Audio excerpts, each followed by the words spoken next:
Doncs de la pesca del peix de roca se'n parla molt durant aquesta temporada perquè Begur torna a viure una nova campanya gastronòmica del peix de roca. Però cal retornar a les arrels per entendre el pes de la pesca, el peix a Begur i també el vincle amb el mar. Per això som a Sarriera ara mateix amb un dels pescadors amb més història del municipi, en Florian Pi. Bon dia, Florian. Gràcies per acceptar fer aquesta entrevista i per venir fins a Sarriera per parlar amb nosaltres. Bueno, jo em dic Florian Pi Romaní, vull dir que soc fill de 4 generacions de pescadors i tota la vida ha sigut el mar, ha sigut el meu bressol, el mar.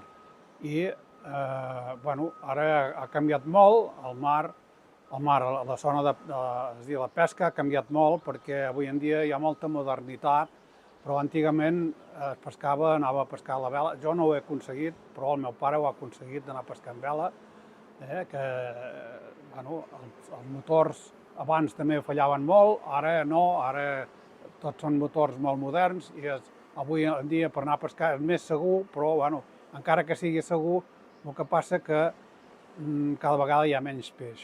Vull dir, hi ha un escriptor a Palafrugell, que era en Pla, que el comentari d'ell deia que el mar, el Mediterrani, és un mar pobre, que si es pesca més del que cria, s'agotarà. I és el que està passant. S'està agotant els bancs de pesca i cada vegada hi ha menys pescadors en les cofradies, no? Quan jo feia la mili, que tenia 20 anys, a Palamós, vaig estar fent la mili a Palamós, hi havia un centenar de barques d'arrastre. Ara només n'hi ha una vintena, 20 i pico. I de pescadors artesanals n'hi havia molts. I ara només n'hi ha 7 o 8. I cada vegada hi ha menys pescadors. Vull dir que què passa? Que el mar, si s'atreu més del que es pesca, arribarà a zero. Parlàvem del Mediterrani, que és un mar molt gran, però ara mateix som en un punt del Mediterrani que és molt important per Begur, que és Sarriera. No sé quina importància té aquesta platja, aquesta cala, per als pescadors d'aquí a Begur. Abans sí que tenia molta importància, perquè heu de comptar que el meu avi tenia una fàbrica de salazón, de salar peix, i a més totes les cases que hi ha a la platja, tots els baixos eren fàbriques de salí. Heu de comptar que a l'hivern, jo no ho he aconseguit, però a l'hivern hi havia molta més gent aquí a la platja de Sarriera que no a l'estiu. A l'hivern es pescava molt, hi havia 30 embarcacions que anaven a pescar al Sardinal, inclús aquí agafaven molt de peix blau entre el saitó, l'anxova i la sardina, i la salaven, i inclús se'n agafava molt. I el que havien dit era que en deien el golf de l'Estartit, en deien el golf de plata. Per què? Perquè es agafava molta sardina. Inclús torno a repetir d'en Pla, que era un escriptor, que érem molt amics del meu avi, que deia que amb l'avi Florian, del meu avi, havia agafat més sardines que estrelles hi havia al cel. I doncs el meu oncle, el meu avi va néixer el 1877, el meu oncle va néixer el 1900 i després el meu pare va néixer el 1922. Com varen ser grans, doncs ja anaven a pescar amb les barques, no? I del peix que agafaven, a més del peix que agafaven, en compraven, perquè hi havia una subhasta que compraven el peix, el salaven, i tenia 7 dones treballant tot l'any en el salí, en la fàbrica que tenia. I cada 2 o 3 dies portava un pedido amb una furgoneta que tenien, que se'n deia un forn de pedals, a Flaçà. I a Flaçà ho posaven en el tren i el tren ho portava a Mercabarna, és a dir, al Mercat Central. I allà en deien una barraca que els hi venia el peix salat. I un cop al mes el meu avi anava a Barcelona a cobrar els diners que feia. Inclús era molt emprenedor perquè es portava molt d'anxova i sardines, feien engades i sardines amb sal. Els exportava a Itàlia. Després inclús va intentar de portar barrils d'anxova a Venezuela, que era un país de parla i a Cuba, però no va tenir èxit perquè quan travessava l'Equador Com que fèiem molta calor, l'anxova se'ls hi desfeia, és a dir, no va tenir èxit de la primera vegada que ho va portar. És a dir, que era un gran emprenedor. No sabia escriure, però el seu cervell era un ordenador portàtil. Era. I com va néixer tot aquest vincle teu i també del teu germà amb aquest món de la pesca? És a dir, veniu d'aquestes arrels familiars i què us fa continuar dins d'aquest món? Bueno, ens fa continuar perquè és veritat que quasi em diuen que hi ha una vanera que em diu que tenim les venes salades. És a dir, que tu vius, des de petit, tu vius amb els pares ho han viscut amb els avis, i clar, això és una atracció que és molt maca, no? Vull dir que estar al mar és viure del mar, vull dir que inclús a vegades me diuen a mi, jo tinc 80 anys, no? Però me diuen, és que ets molt jove. Jo dic, home, saps què passa? Que com que he navegat tant al mar i hem passat tant d'aigua de mar i l'aigua de mar porta sal, la sal conserva. I jo per això me'n conservo, perquè és la sal del mar. A l'hora d'anar a pescar, com recordes la feina? És a dir, com feinejaves tu en aquest sentit i com era una jornada de pesca per tu? Bueno, la pesca aquí eren en èpoques. Per exemple, a l'hivern pescàvem molt la tranyina. La tranyina era la pesca de la sardina i l'anxova i el verat, i no fèiem cap més pesca que això a l'hivern. Però quan se venia la primavera i a l'estiu, doncs, fèiem altres articles de pesca. És a dir, que cada època era com una veda que fèiem, no? I anàvem a pescar el roger, a pescar la llagosta. La llagosta la pescàvem en nanses, que fèiem 100 nanses cada hivern. Com que a l'hivern passava molt de temps, de mal temps, de tramuntanes. Ara, avui en dia, dura una tramuntana 2 o 3 dies. Abans durava un mes, la tramuntana. Esclar, nosaltres el que fèiem, inclús tots els pescadors, tanciers de totes les platges, tenien casa a la platja i casa dalt al poble. A l'hivern, quasi s'anaven a dalt al poble a passar l'hivern al poble. I allà se n'emportaven les xarxes, arreglaven les xarxes, o feien xarxes noves, o feien nanses, i per la primavera començar a enregar la pesca. La pesca ha sigut molt bonica. El que passa, aquí a Begur es mantenia molt de segles, a base de segles i segles, es mantenia de la pesca del peix i de la pesca del coral. La pesca del coral, aquí a Begur ha sigut pioner. A Begur hi havia botigues i feien joies de coral de tota mena, que eren pioners d'aquesta mena, no? I el peix igualment.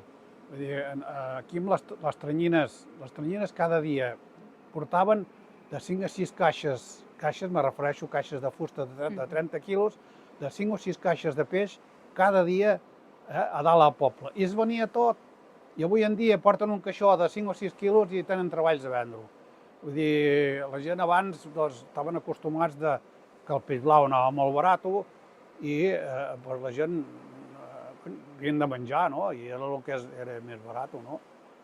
I, bueno, és això. I aquí a Begur jo crec que inclús ho vull reivindicar una mica, que aquí a Begur, si es van guanyar la vida entre l'agricultura, perquè molta gent el que feia era l'agricultura i la pesca. L'agricultura es va acabar perquè tot això que explico són èpoques, jo no ho he aconseguit, però ho he sentit a parlar i hi ha llibres que ho expliquen.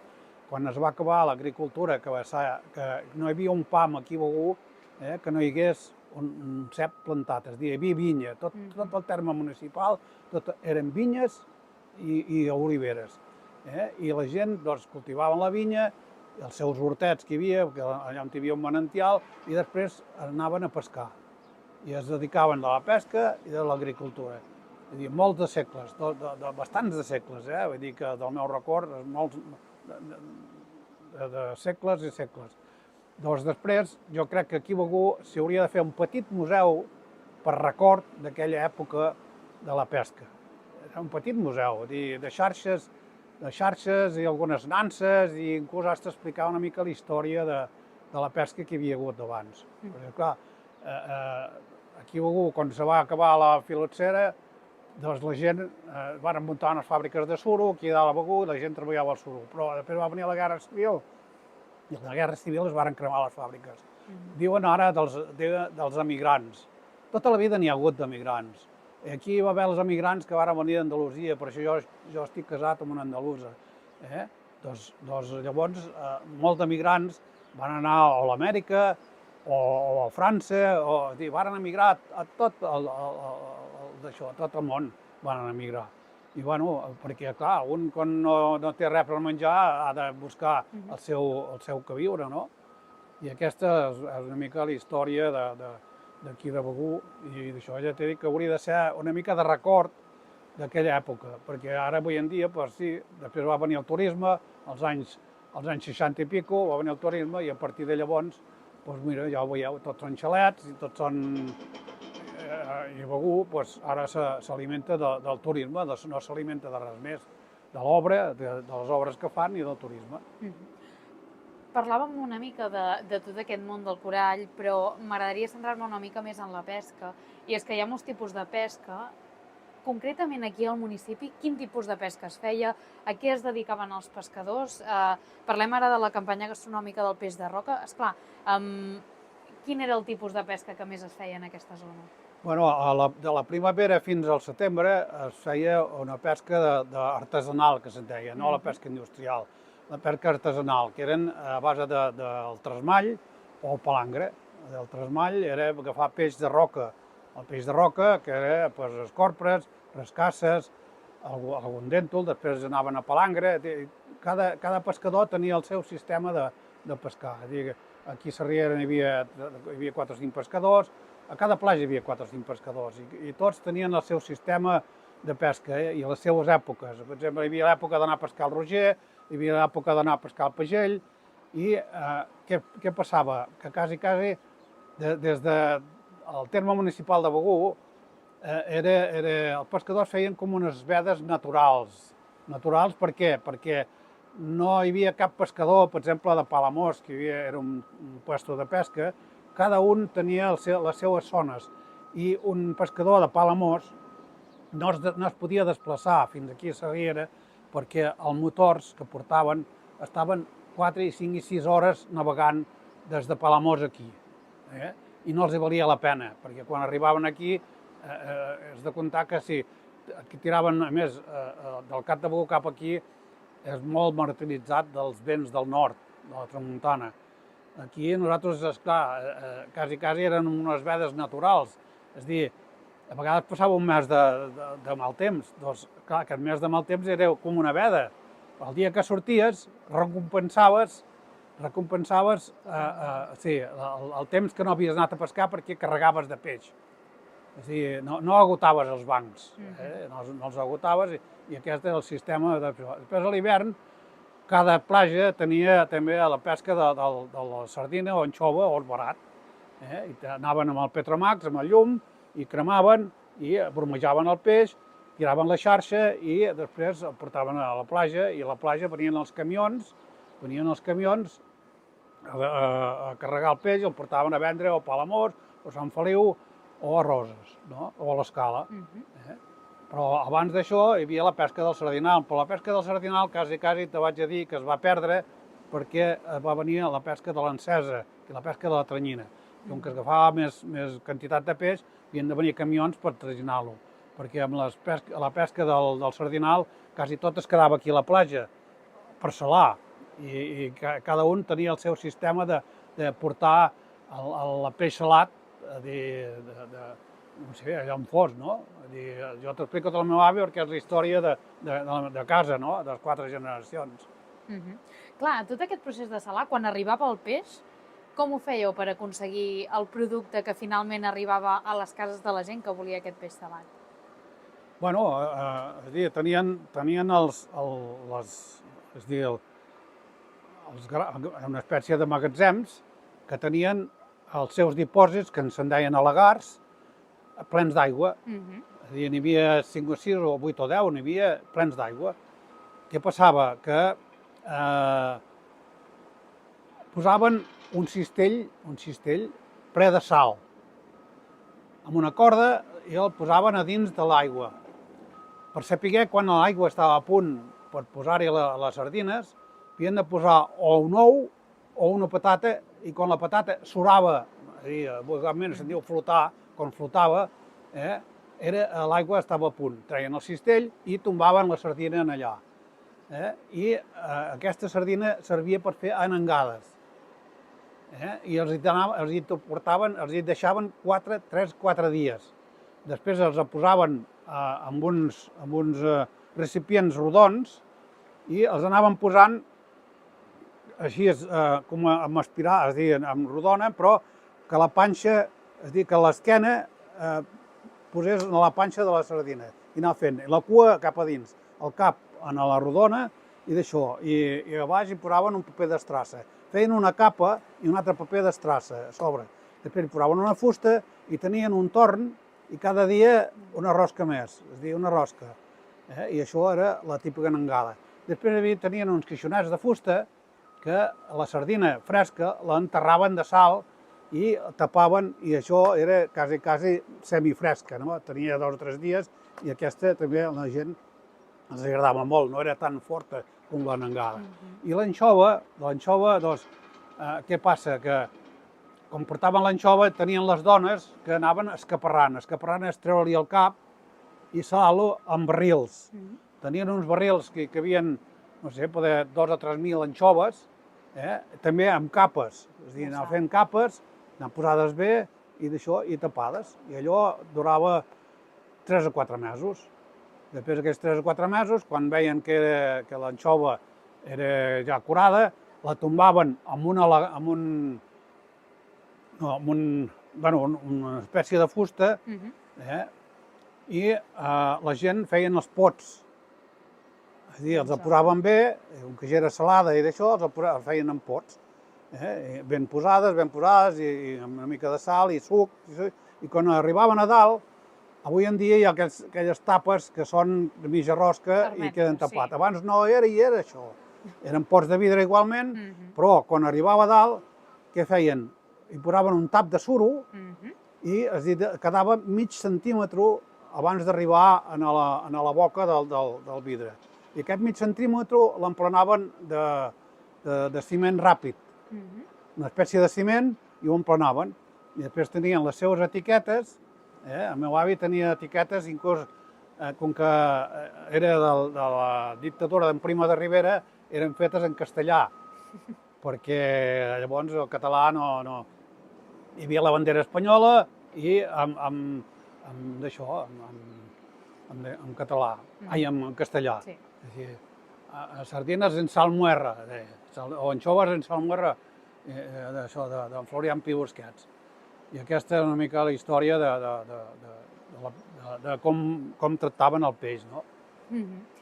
Esclar, davant de tot aquest context històric, davant de tota aquesta experiència que teniu aquestes 4 generacions de pescadors a casa teva, com observeu, com veieu que ha canviat la pesca avui dia? És a dir, ara aquí som a Sarriera i sí que hi ha alguna barca, però entenc que tot això ha canviat, no? Bueno, normalment ja te vaig a dir que totes les platges, començant per Fornells, a Fornells encara em penso que en queda una, i a Sa Tuna en quedava una i ja s'ha jubilat, i aquí a Sarriera ja no en queda cap. No en queda cap. És a dir, el meu nebot, que encara és la generació que encara continua la pesca, ha hagut de portar les barques a l'Estartit. I des de l'Estartit, ell surt a pescar des de l'Estartit. Perquè aquí a Sarriera, abans les barques es pujaven totes dalt la platja, i n'hi havia moltes de barques a la platja. Però ara ja no hi ha res. Ara només a l'estiu són barques de turistes, inclús han hagut de fer un sistema de pujar i baixar de les barques, i és a dir, les pesques a les platges s'ha acabat. A més, la Generalitat diuen, és a dir, han posat unes normatives que tu, quan surts a pescar, el peix l'has de portar directament amb la barca, directament a Palamós a la subhasta, amb la barca. És a dir, per exemple, de Fornells, agafar el peix i portar-lo directament a Palamós no els hi val la pena. I a l'estiu el que fa és s'ha buscat un altre medis vivendis, no?, de la vida. I el meu nebot, doncs a l'Estartit tenen, com que hi ha una cofradia, la Generalitat els ha comprat una furgoneta i quan agafen tots els pescadors, 4 o 5 pescadors que hi ha allà, tot el peix que agafen, la furgoneta amb un xòfer que hi ha, que és una noia, ho agafa, inclús ho passen, quan de pesar-ho allà a la cofradia que tenen, per exemple, el Sonso mateix, passa directament inclús a Barcelona, perquè està molt controlat, no? I ho carreguen a la furgoneta i ho porta a la subhasta de Palamós. Ells no poden agafar el peix i carregar-lo a la furgoneta i portar-lo això particularment de cada un, perquè si els enganxen no poden fer-ho particularment.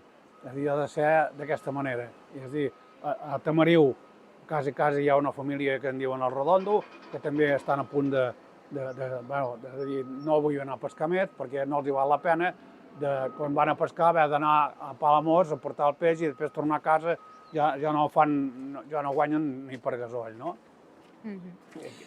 Esclar, davant d'això, quin és el llegat que deixeu als pescadors aquí a Begur? Quin és el llegat que voleu deixar després de tot això? Sí, bueno, deixar... Jo he escrit un llibre de cuina, que inclús l'Ajuntament en té, si els hi demanessis, segurament que te'l regalarien. Perquè, és a dir, normalment els pescadors saben cuinar. És a dir, el meu pare sabia cuinar, el meu avi sabia cuinar, el meu oncle sabia cuinar, i tots aquests tipus de cuina és de base de peix. I tot això s'està perdent. S'està perdent perquè avui en dia, si tu te fixes les estrelles Michelin, totes són el plat molt gros i petites coses, no? Que la gent, no sé si és perquè fan règim o què, vull dir que els agrada totes aquestes punyetetes, no? Però un bon suquet de peix, un bon suquet no sé, del que sigui, no? Perquè el peix sortit de l'aigua, sigui dolent, sigui d'això, és boníssim. Llevat que hi ha algun peix que no és gaire apreciat, però normalment un 99% del peix sortit de l'aigua és boníssim, no? Doncs jo vaig fer un llibre de cuina que ja va tenir molt d'èxit, quasi se n'han venut uns 1.000 exemplars, no? Perquè inclús hi havia els ingredients i l'elaboració. I a més hi havia una fotografia d'aquell suquet que es feia, no? Va tenir molt d'èxit. I després ara n'he fet un altre, que aquest no és que hagi tingut èxit perquè és un llibre molt personal. És un llibre que només el podia comprar la gent que te coneixia, no? Perquè hi ha fotografies de pesca, esclar, inclús hi ha anècdotes de pescadors d'aquí, d'antigament i d'això, i clar, això, si algú llegeix dirà, bueno, i a mi, el que me coneixia o coneix la família, sí que li val la pena de llegir-lo, perquè jo només em vaig fer, no sé si són 300 edicions, 300 llibres em vaig fer, no? I se'ns van vendre tots, no? Però vull dir que també queda com un record de tot això, no? Queda com una empremta, no? I el llibre de cuina, i el meu pare també té un llibre que el va fer en Pere Molina, que és el meu cunyat, junt amb l'arxiver que hi havia, el varen fer i també parlen, el meu pare anava a fer tertúlies allà a la ràdio, no? I varen fer un llibre, hi ha un disquet i tot, i també parla molt de la pesca i parla dels sistemes de curar la gent, no dels corals. De curar els malalts. Sí, remeis. Plantes curatives, no? Doncs, ja per acabar, m'agradaria preguntar-te, esclar, quin és el futur del món de la pesca davant de tot aquest context, davant de tots aquests canvis, sobretot que hi ha hagut aquests darrers anys. Com veus aquest món, aquest sector? No, ho veig una mica... La pesca, és a dir, el peix no s'acabarà mai, perquè sempre n'hi haurà, no?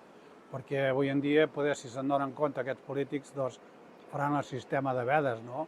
Has de comptar que al nord, a l'anxova, varen fer 5 anys de veda. 5 anys de veda, i ara agafen la que volen. Però bueno, no és que la que volen agafar i d'això, no. Tenen un cupo. I la setmana que s'han passat del cupo han de fer festa. Vull dir, aquest és el sistema de no agotar els bancs de pesca. I això t'estic parlant de l'Atlàntic, perquè l'Atlàntic és molt ric en pesca. Doncs aquí al Mediterrani, els pescadors del Mediterrani, de la pesca de l'encesa, són masells. Vull dir que tu creus que a l'hivern han de pescar l'anxoveta petita, que és el típic boquerón que venen fresc? Clar, diuen, cony, és que hem de guanyar el jornal en els treballadors que portem, no? Però bueno, és menjar per avui i fam per demà, perquè a l'estiu, que s'hauria d'agafar l'anxova grossa que nosaltres esperàvem a l'estiu, al mes de maig, juny, juliol i agost, que vingués l'anxova que venia a desovar aquí a la costa, i una anxova que pesava 28 anxoves, un quilo, que era ideal per salar, ara no, ara de 40, 30, és petita, que no serveix per salar. I jo, si mai ensalo, la tinc de comprar del nord. I aquest és el sistema que avui en dia crec que no... Sí que té futur, però tindrà futur els pocs pescadors que quedin, perquè no es guanyaran la vida. A Palamós n'hi havia almenys 10 de barques de pesca de la Tranyina. Ara n'hi ha 2 o 3. És a dir, que el que t'estic dient que cada vegada va menys. I les barques grosses d'això, de l'arrastre, aquestes sí que són molt grosses i tenen cavallatge, però no és que el cavallatge sigui per arrastrar més, no, és per arribar al puesto més ràpid, perquè la gamba es pesca amb uns clots, es diuen clots, que són, què et diré jo, uns clots que són enormes la circunferència, no? I quan arriben al puesto, paren la barca i deixen caure l'art a dins del clot i agafen la gamba com pugen al clot. I no poden arribar jo és el que he sentit a parlar, perquè jo no hi he anat, però no poden pescar més fondal de 700 metres, perquè després agafarien gamba encara més petita, no? Quan és grossa és com puja a dalt a desovar. I jo crec que no s'acabarà mai. I si s'acaba, poder ni tu, ni jo, ni les altres generacions ho veuran, no? Perquè amb això del canvi climàtic, vull dir, tampoc amb el canvi climàtic, hi havia molts de musclos aquí, musclos que nosaltres inclús anàvem a buscar per vendre i per menjar. I ara han desaparegut els musclos. Diuen que és degut al canvi climàtic que ha pujat 2 graus la temperatura del mar. Jo dic, bueno, sí que ho han estudiat, però per mi és mentida. Per mi és mentida, perquè jo he viscut i a l'estiu les aigües que venen del riu, que haurien de venir aigües marrons, que són els nutrients que porten les larves del muscle, porten aigües depuradores, aigües contaminades, que és el que maten les larves de tot això. Perquè diuen els musclos. I la tallarina hi havia 4 embarcacions a l'Estartit que pescaven la tallarina i agafaven 40 i 50 quilos cada dia de tallarina. Ara no, ja no hi ha ni tallarina, ni musclos, ni res. I diuen que és del canvi climàtic. A Sant Carles de la Ràpita és més cap al sud, no? Bé haurien d'estar més graus, és a dir, la temperatura més alta, no? Doncs aquí diuen que és degut al canvi climàtic. En fi, ells ja ho sabran, no? Perquè, clar, és un peix que es menja la cua, musclos. Què s'alimenta dels musclos? La dorada, el sard, molt de peixos s'alimenten del musclo, perquè quan hi ha temporal es desenganxen de les el trenquen de les roques i baixa al fons, en menjar pel peix. I les algues, ara diu que hi ha algues invasores, clar, com que no hi ha musclos hi ha algues invasores. No sé, és una mica preocupant, no?, de tot això.